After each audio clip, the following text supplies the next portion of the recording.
네이버 지식인이란데 답을 달아주다 보니까 여러 사람을 만나게 된다. 자기가 아는 게 세상의 기준인 양 타인에게 자신이 아는 걸 강요하거나 틀렸다고 윽박지르는 모습을 종종 보게 되고 악의를 하게 돼서 그런 글을 지식인 폴더에 모아두기도 했는데 상대방을 무시하면서 자기 주장만 내세우는 게 요즘 젊은이들의 교육의 문제로 보인다. 5% 밖에 안 되는 정교조라는 더러운 인간들이 만든 사회적 병폐겠지만 자기들 대가리 속에 있는 사상을 남에게 강요하는 게 양심의 자유고 표현의 자유라고 하는 피가 더러운 놈들의 근성이 드러낸 결과로 보인다. 의대를 다닌다고 답이 틀렸다고 욕지거리 하거나 인터넷에서 자신이 읽었던 내용과 다르다고 욕지거리 한 경우도 많았고 탐폰이나 천연막에 관한 내용에 욕지거리를 많이 하던데 아마도 광고질하는 부계정들의 개작태이거나 학교에서 잘 못된 성교육의 폐단으로 보인다. 간호사였거나 간호조무사로 활동한 전력을 드러내면서 비난한 경우도 많이 봤고 전문이라고 하면서 틀린 애기라고 윽박지르는 경우도 많이 봤다. 치과 전문의가 치아 관련 질환을 진단하거나 치료하는 걸 잘 아는지는 모르겠지만 치과도 전문 분야가 10가지가 넘는데 다른 분야 전문가의 의견이 더 맞는 경우가 아닐까. 아드레날린이나 엔돌핀 설명에 자기가 아는 것과 다르다고 전문의 포장을 해서 댓글질한 경우도 봤지만 의대를 다니고 의사란 간판을 걸었다고 다 잘 아는 게 아니란 걸 증명하는 거다. 치과 의사가 산부인과 전문의들이 쓴 글을 무시하고 자기가 아는 걸 주장하는 게 맞다고 생각한다면 그렇게 살면 된다. 남에게 강요하지는 말아야지. 의사면 다 같은 의사냐. 자기가 아는 전문 분야나 떠들지 전공도 아닌 분야의 전공을 한 전문의들이 쓴 글을 읽고 이해한 대로 답을 단 사람을 비난하는 걸 보면 의사란 간판이 지식이나 상식을 대변하는 게 아니라는 증거일 거다.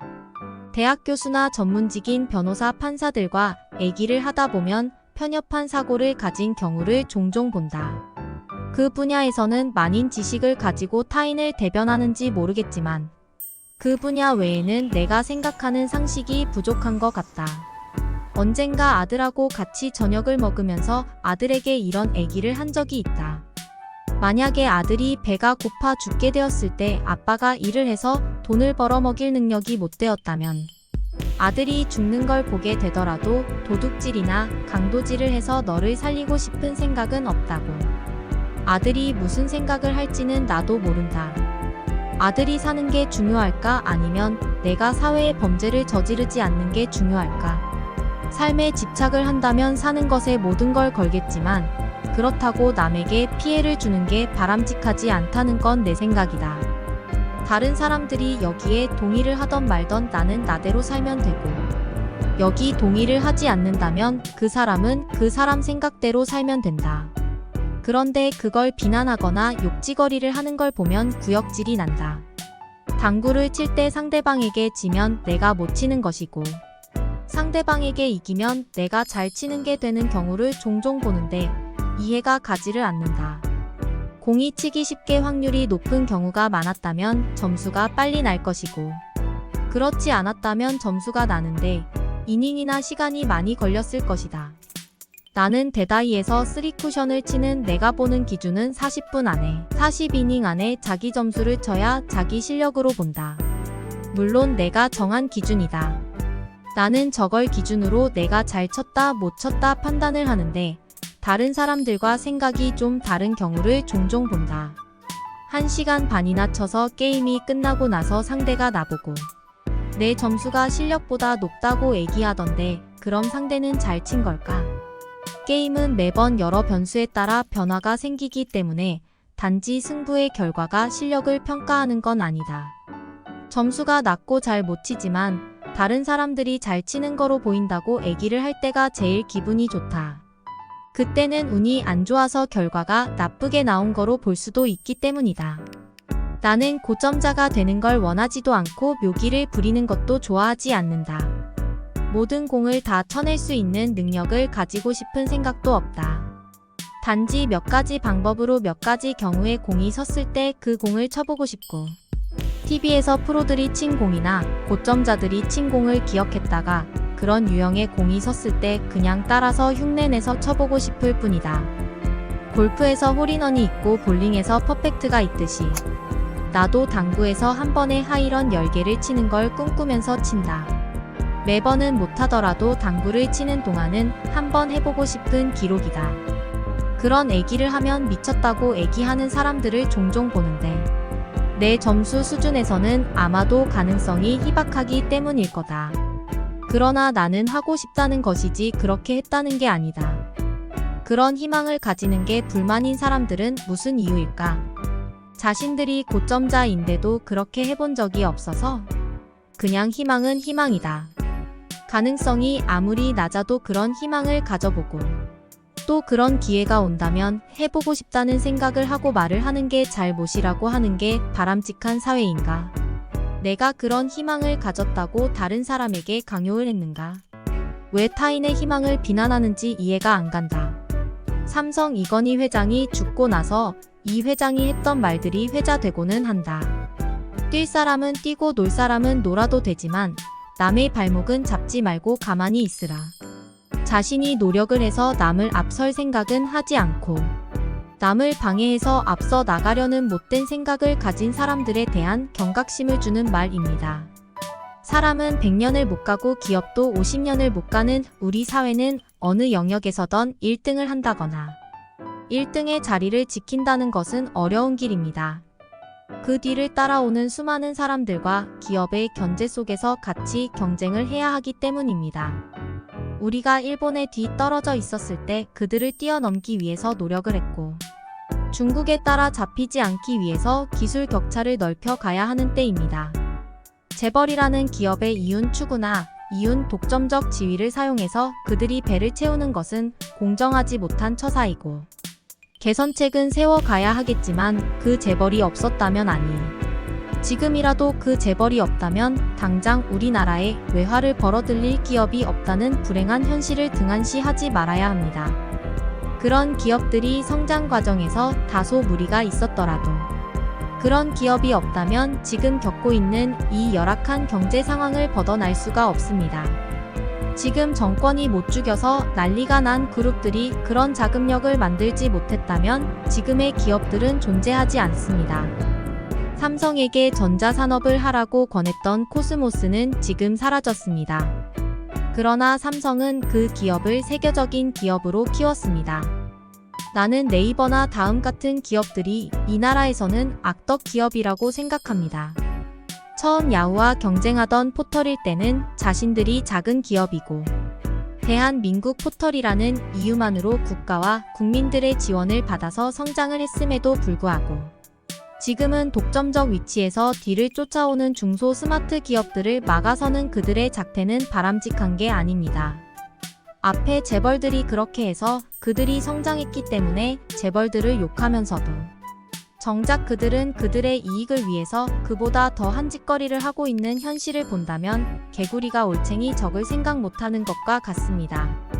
지금의 재벌들은 그때 지금보다 더 열악한 상황에서 무에서 유를 창출하다시피 해서 근간을 만들고 자본력과 정보력으로 기업의 독주를 해온 것이지만 지금의 신흥 재벌들은 무임승차에 가까운 부의 축제를 가졌음에도 미국이나 다른 나라들의 빅테크와 비교하면서 그들과 같은 혜택을 누리겠다고 주접을 까는 게 역겨운 겁니다.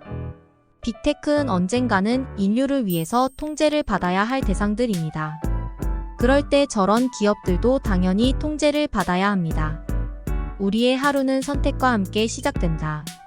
무엇을 먹을지, 무엇을 입을지 매일 반복적으로 하는 일이다. 선택 장애가 있는 사람들도 매일 한다. 기준이 되는 건 가장 원하는 것, 가장 효율적인 것을 택하면 된다. 길을 걷고 있는데 앞 사람이 뒷주머니에서 핸드폰을 꺼내서 통화하려고 할 때 5만원짜리 지폐가 떨어져 나왔다. 그걸 주우면 그 사람에게 줘야 한다는 것을 느끼는 것이 바른 선택일 것이다. 그러나 상황에 따라 욕망이 다른 선택을 할 수도 있다.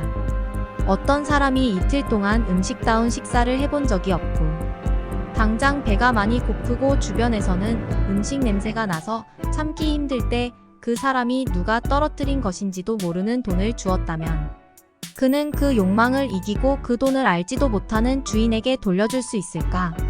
길거리에 떨어진 돈을 취득하면 점유 취득이 되지만 점유자의 소유가 되는 것은 아니다.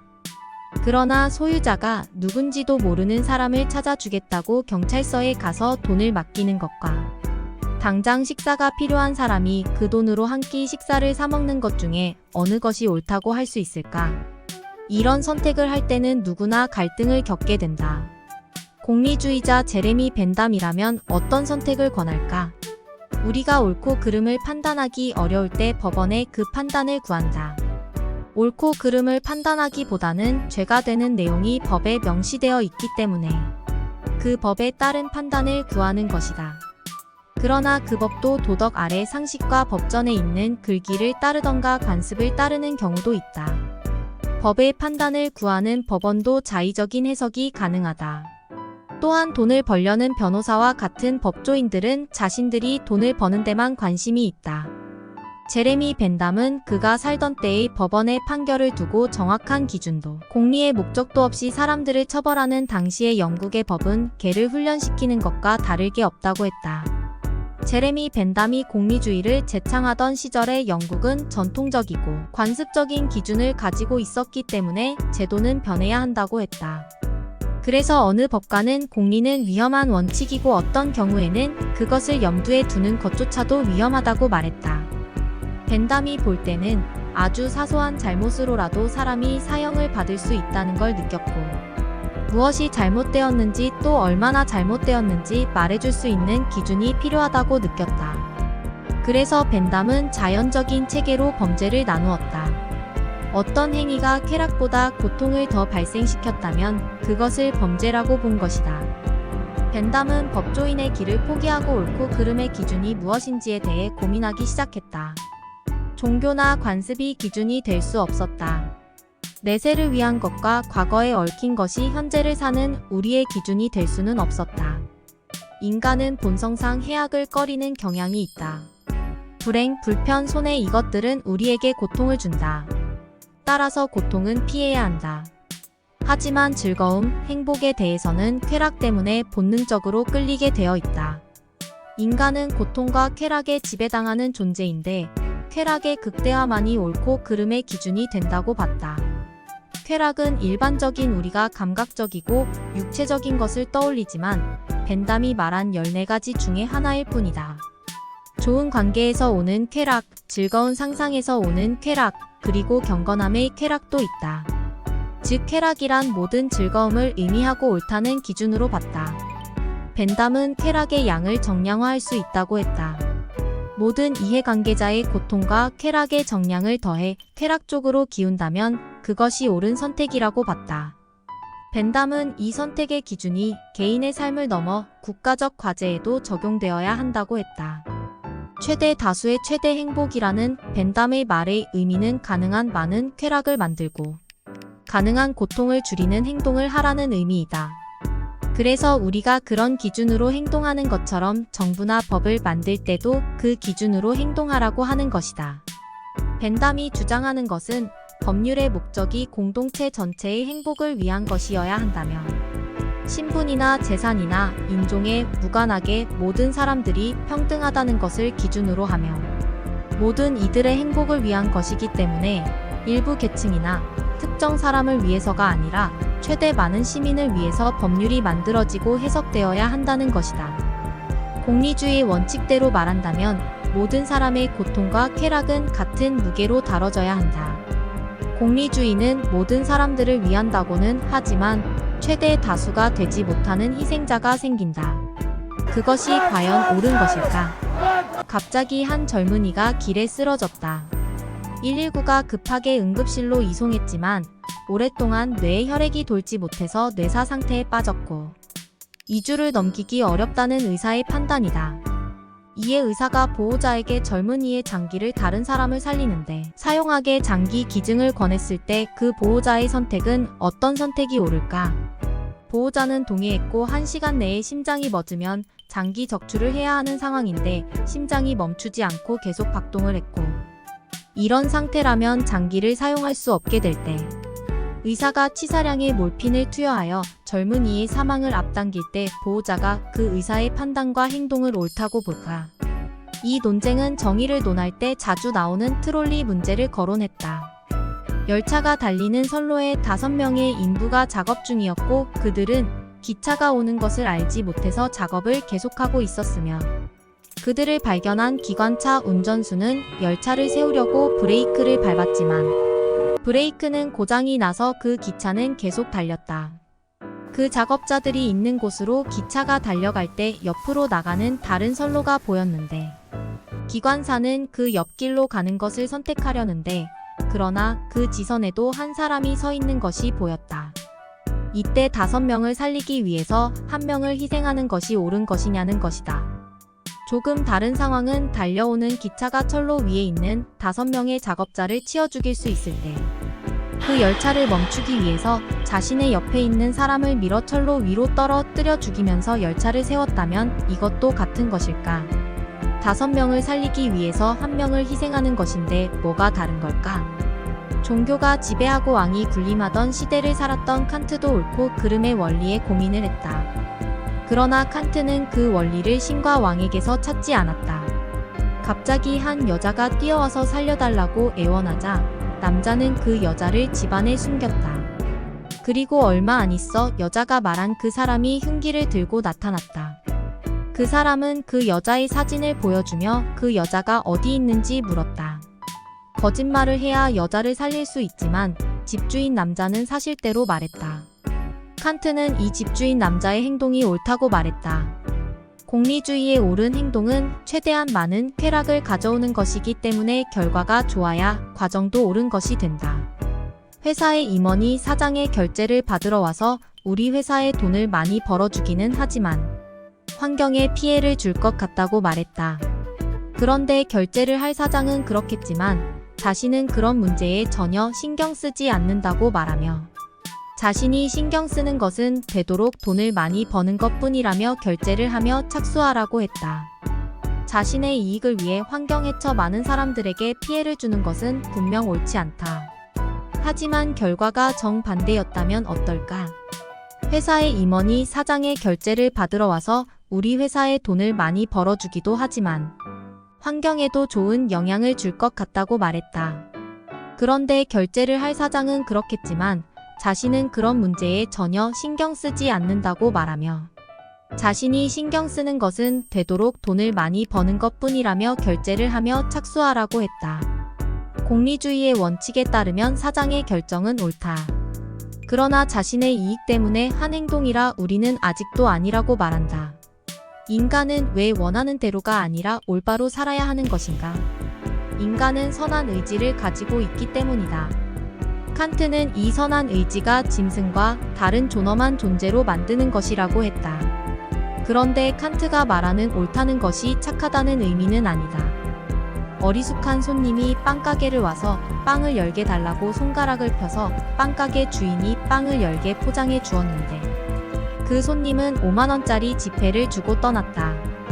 이에 주인이 손님을 속이지 않고 뛰어가서 그 손님에게 거스름 돈을 거슬러 주었다.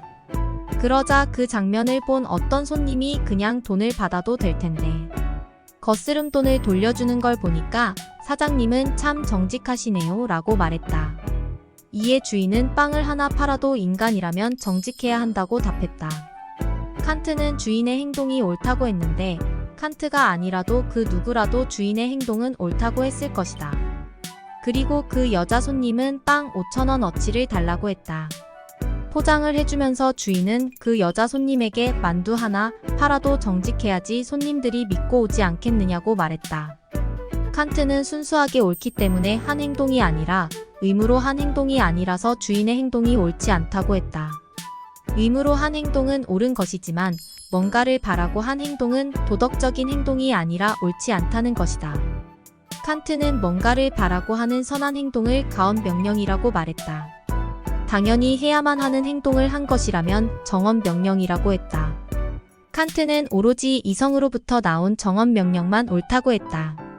모두에게 적용될 수 있고 또 스스로 해야 한다고 생각해서 따르는 행동 원칙. 이런 원칙들만이 정언명령이 될 수 있다는 것이다.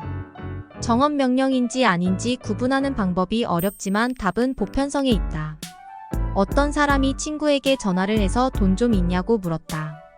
그 친구는 돈? 왜? 라고 대묻자. 이 사람이 은행에서 이번 달까지 대출금을 안 갚으면 집 압류하고 경매로 넘긴다며 좀 살려달라고 말했다. 그런데 그 친구가 돈이야 있지 그런데 갚을 수 있느냐고 물었다. 돈을 빌리려면 갚을 수 있다고 거짓 약속을 해야 한다가 정언명령이라면 어떤 일이 벌어질까? 그러면 거짓 약속을 하게 되는 것이다. 그러자 그 친구는 거짓말이라며 전화를 끊어버렸다. 거짓 약속을 하라는 명령은 약속이라는 개념 자체를 모순으로 만들어버린다. 지키지 않을 약속은 이미 약속이 아니다. 모두가 지키지 않을 약속을 하게 된다면 결국 아무도 약속을 믿지 않게 될 것이다. 그러므로 정언명령은 그 반대로 거짓 약속을 하지 마라 같은 것이다. 거짓말을 하지 마라도 정언명령이다. 그래서 칸트는 앞에서 집주인이 한 행동은 옳다고 했다. 하지만 사람이 죽을 수도 있는데 정언명령을 따르는 게 옳은 것인지 의문이 든다. 이런 상황이라면 거짓말을 하는 것이 옳지 않은가? 칸트는 이에 반문했다. 집주인이 숨겨준 여자를 못 봤다고 거짓말을 한 후에 그 여자가 그 집 뒷문으로 나오는 것을 그 사람이 보게 되었을 때 그 집주인은 그 여자의 죽음에 책임이 있다. 그의 거짓말 때문에 일어난 일이기 때문이다. 그래서 칸트는 어떤 경우에도 정언명령을 따라야 한다고 했다. 그것만이 우리가 유일하게 알 수 있는 옳은 것이라고 했다. 삶은 종종 우리가 원치 않은 상황에 빠뜨리고 우리는 선택을 해야 한다. 무엇이 옳은가 왜 옳은가? 옳다는 것은 어렵다. 고상하지 않은 것 같기도 하고 때로는 차갑기까지 하다. 하지만 옳은 선택만이 우리의 삶을 가치 있게 만든다. 선택을 해야 하는 삶이라면 왜 나의 선택이 옳은지 나 스스로가 답을 해야 한다. 옳은 선택이라 치열한 고민 끝에 그 누구보다 자기 자신에게 정당성을 얻은 것일 것이다. 다르게 보면 비로소 보이는 것들 그러므로 나는 의심한다. 이 세상의 많은 것들을 다르게 보는 순간 보이지 않던 것이 보인다. 우리의 뇌가 새로운 생각을 하고 우리의 생각, 지각, 삶을 극적으로 변화시키는 지적 안내서를 만나보자. 그러므로 나는 의심한다라는 세계적인 신경과학자 보 로토의 대중적인 과학교양 도서다. 저자는 20년 이상 진행한 선구적인 연구를 바탕으로 우리 뇌가 어떻게 진화해왔는지, 왜 실제를 보지 못하는지, 우리가 지각을 어떻게 바꿀 수 있는지 등을 실험적인 방식으로 설명한다. 저자에 따르면 다음번에 가장 큰 혁신은 새로운 기술이 아니라 보는 방법이다. 그리고 보는 방법으로 다르게 보기, 즉 지각 방식의 일탈을 제안한다. 말하자면 이 책은 지각의 작용 방식 뒤에 숨어있는 과학을 명쾌하게 설명함으로써 세계를 보는 방법에 대한 기묘한 통찰을 제공하는 책이다. 이 책에서 저자는 우리가 세계를 어떻게 지각하는지를 이해하는 것만으로도 창조적인 능력을 높일 수 있다고 주장한다. 우리의 생각, 지각, 삶을 극적으로 변화시키는 지적 안내서. 책 곳곳에 배치된 감각적인 일러스트와 착시는 시각적인 즐거움을 제공한다. 보는 방식을 바꾸면 모든 것이 바뀐다. 저자에 따르면 우리는 실제를 보지 못한다. 그것은 우리 뇌가 그렇게 진화하지 않았기 때문이다. 즉 우리 뇌의 지각 모형은 생존에 도움이 되는 방식으로 진화했다. 우리는 실제를 정확하게 본다고 느끼지만 그것은 우리만의 인상일 뿐, 우리는 결코 세계를 있는 그대로 보지 못한다. 수많은 착시 사례가 이를 뒷받침해준다. 더욱이 저자는 시각 말고도 청각, 촉각, 미각, 후각 등 모든 감각에서도 착각이 일어난다고 덧붙인다. 어쩌면 이 시점에서 혹자는 이런 질문을 던질 수도 있다. 우리가 실제를 제대로 보지 못한다고 해서 무슨 상관이 있단 말인가? 왜 굳이 기어코 다르게 보아야 하는가? 우리 뇌가 가장 두려워하는 것은 불확실성이다. 우리 뇌는 불확실성이 커질수록 스트레스를 크게 느끼며 가능한 한 모든 방법으로 이 불확실성을 피하려고 한다. 이는 불확실성이 생존에 방해가 되는 요소이기 때문이다. 그래서 우리 뇌는 미래에 살아남을 확률을 높이는 유용한 해석을 보관한다. 뇌는 유용한 지각이 어떤 것이었고 유용하지 않은 지각이 어떤 것인지에 대한 데이터를 저장한 다음 이 유용한 해석을 바탕으로 앞으로 나아간다. 이는 단지 과거에 보기에 유용했던 것만을 본다는 것을 시사한다. 즉 지금 우리가 보는 것은 과거에 우리가 본 것의 역사를 나타낸다. 우리가 과거 지각의 데이터베이스에 의존해서 지각한다는 사실은 자동적인 반사 반응처럼 우리의 지각이 이뤄질 수 있다는 것을 뜻하기도 한다. 과거의 경험이 우리를 미묘하게 편향시킨다는 것이다. 그렇다면 이렇게 우리의 감각이 과거의 지각에 의존한다면 과연 우리는 어떤 방법을 통해 다르게 볼 수 있을까? 그게 가능하기는 할까? 저자는 이렇게 얘기한다. 우리의 과거를 바꾸면 우리의 미래를 바꿀 수 있다. 이것은 무슨 말일까? 저자에 의하면 이것은 전적으로 가능한 일이고 우리가 항상 하는 일이다. 바로 과거의 경험에 의미를 재부여하는 일이 그것이다. 예를 들어 모든 이야기와 모든 책과 같이 말하고 읽고 실행하는 모든 내러티브는 바로 과거를 바꾸는 일 중 하나다. 그리고 우리는 이렇게 새로운 과거를 만드는 방식을 통해 미래의 가능성에 대한 뇌의 지각을 바꿀 수 있다. 저자가 제안하는 또 다른 방법은 보는 것을 보는 것, 지각하는 것을 지각하는 것이다. 지각의 과정을 공략한다는 것. 우리의 지각이 우리가 지금껏 쌓아온 가정 어섬프션에 기초한다는 사실을 의심하는 방법으로 말이다. 무의식적으로 쌓아온 가정들을 의식적으로 발견하고 지각하는 것이 중요하다. 저자는 의심하는 것은 우리가 할 수 있는 가장 강한 행동이다. 용기를 가지고 의심하면 뇌는 이 과정이 여는 새 지각을 통해 우리에게 보상한다. 우리 뇌는 이 방법을 통해 자신을 구속하는 가정들을 떨쳐낼 수 있고 과거가 우리 뇌에 보도록 훈련시킨 유용성에서 벗어나 세계를 바라볼 수 있다라고 언급한다. 창조적 능력을 높이는 뇌와 지각을 위한 확실한 조언. 뇌는 매 순간 조금씩 바뀐다. 중간을 거치지 않고 오른쪽 끝에서 왼쪽 끝으로 도약하듯 순간이동을 할 수가 없다. 우리가 가진 가정들도 매번 조금씩 바뀐다. 그러면 뇌의 변화를 결정짓는 것은 무엇일까? 바로 현 시점의 가정들이다. 현 시점의 가정들이 다음번에 가능한 지각을 결정짓는다. 그래서 본인이 세계를 지금 어떻게 지각하는지, 어떤 관념을 가졌는지에 따라 취할 수 있는 행동과 취할 수 없는 행동이 존재하게 된다.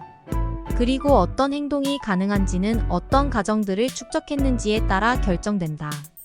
창의성이라는 것이 서로 거리가 먼 두 개념을 연결하는 능력이라고 한다면 그러면 도약 없이 어떻게 창의성이라는 게 가능해지는 것일까? 이는 다음과 같이 생각하면 된다. 창의적인 사람들은 단지 현 상태에서 가장 가능성이 높은 다음 상태로 살짝 이동했을 뿐이라고. 다른 사람들의 눈에는 도약처럼 보일 테지만 말이다. 창의성이라고 하는 것은 순전히 제3자의 관점일 뿐이다. 창의적인 사람들은 가능한 일을 했을 뿐이다. 창의성은 그들이 무의식적으로 설정해온 가정들을 자각하고 그것에 의문을 제기하는 과정을 통해 드러났다고 할 수 있다. 이처럼 이 책은 지각신 경과학을 토대로 말 그대로 모든 것을 착각하는 우리의 지각을 자각하는 것이 얼마나 중요한지를 거듭 강조하는 책이라고 할 수 있다. 그리고 지각의 혁신을 바란다면 과거의 경험에 의미를 재부여함으로써 과거의 의미들을 바꾸고 이를 통해 미래의 반사 반응을 변화시키라고 제안한다. 그러면 우리는 세계에 대한 우리의 지각뿐 아니라 우리가 할 수 있는 것도 변화시킬 수 있다고 말이다. 이 책을 펼쳐보면 무척 흥미롭게도 중간에 작은 그림들이 글자를 타고 넘어가고 글자가 반대로 씌어 있는가 하면 심지어 페이지가 뒤집어져 있는 것을 볼 수 있다. 이 모든 실험적 요소는 관성적인 책 읽기를 멈추도록 인도한다. 뒤집어보고 다르게 보고 삐딱하게 보도록 한다. 궤도를 이탈하게 만드는 책 읽기를 의도적으로 유도하는데 이는 끊임없이 다르게 보기를 시도하라는 이 책의 주제와 맞닿아 있다고 할 수 있다.